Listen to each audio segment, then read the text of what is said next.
I'm going to use modern things to explain what we're not saying. Now, it talks in electricity is called what? Step down. Now, when you step down, you will get transformer. Agwụ, caro. Ejena n'ike ahụ dị n'Igbo.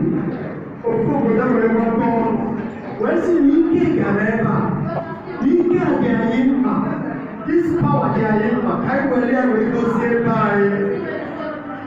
Na ihe ike ịdọtụ ya na ọ ga-enye anyị aka.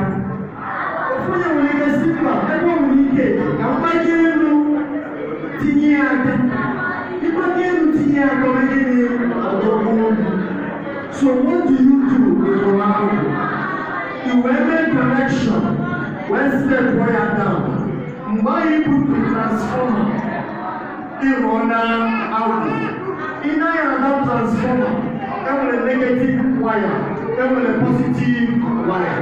Okay?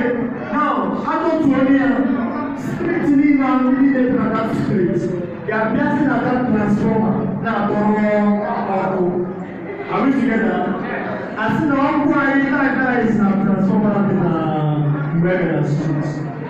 The one guy is now transformer in original. So didn't leave me around. A dollar transformer. Cannot a dollar man a transformer.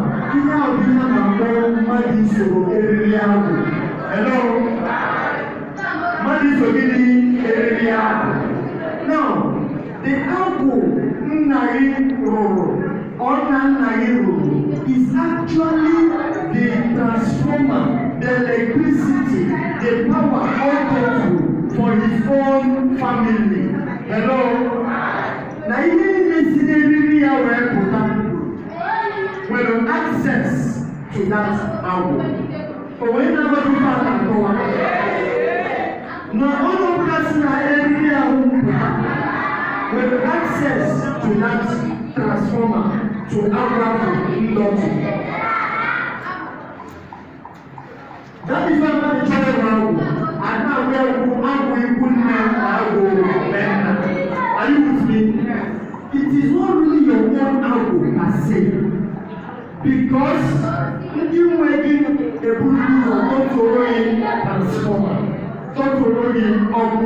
So it doesn't well it's very Agwụ nearly transformer where the where the bata na baby. Now, what now happens is that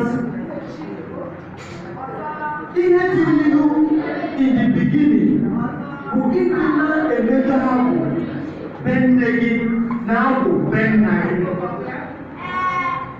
As now we are was Ronaldo first. As soon as you want Agwụ, find out first of all about Ben Nine. General Ben Nine, General Guru Lady, General Guru Lady, the same like Neji Mokobia, Neji Mujibia, Iwagu Lady, when you are doing that, you are tapping the already established Agwụ. That Agwụ is like saying the Holy Spirit. Are you with me? Mbasa Agwụ na-agba mmadụ bụ onye ahụ na-agwụ ya dịrị na mma ọ na-ebusasị ya. But apart from that, Agwụ amaka.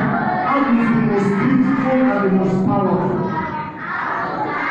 But now we know mmadụ bụ mgbe onye ahụ ya adịghị in line. Ọ dịrọ na that eriri Agwụ ọ na-adị ya. It's just like electricity. If you electricity ọfụma odoziele gị ụlọ. Ime ya ọfụma ọmụ ụlọ ọkụ. Am I correct? The same electricity ga-emebe gị na-enwu ụzọ amị.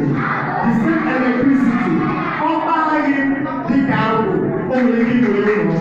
Asọ gịnị mere?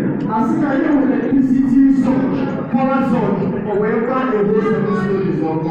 The same electricity a na-ayọ ayọ ka ewebata ya n'ụlọ na-enye ọkụ na-ekuli ife na ọ na-ekwu ụlọ ife bụ bikos na ihe niile kwesịrị ime na emezughị negative and positive. Ihe na agwa ya na negative and positive. Negative and positive. The same thing with ọdịnala. Ihe niile dị n'ọdịnala bụ negative and positive. Oke na nwunye. Oke na nwunye. So arụsị agwụ agwọrọ gị ụrụ agwụ ọ nwunye agwụ ndị eme agwụ. Ọmadịbụ na-eme ya. Ndị be anyị arụsịara gị agwụ na nke a na-aka eme. Agwọ ya ndị eme agwụ ọ nwunye agwụ. Ọ nwere ike ekwesị agwụ. So iwere aka ndị na be anyị nke a ife. This one ịchọ ihe ife iwere aka eme.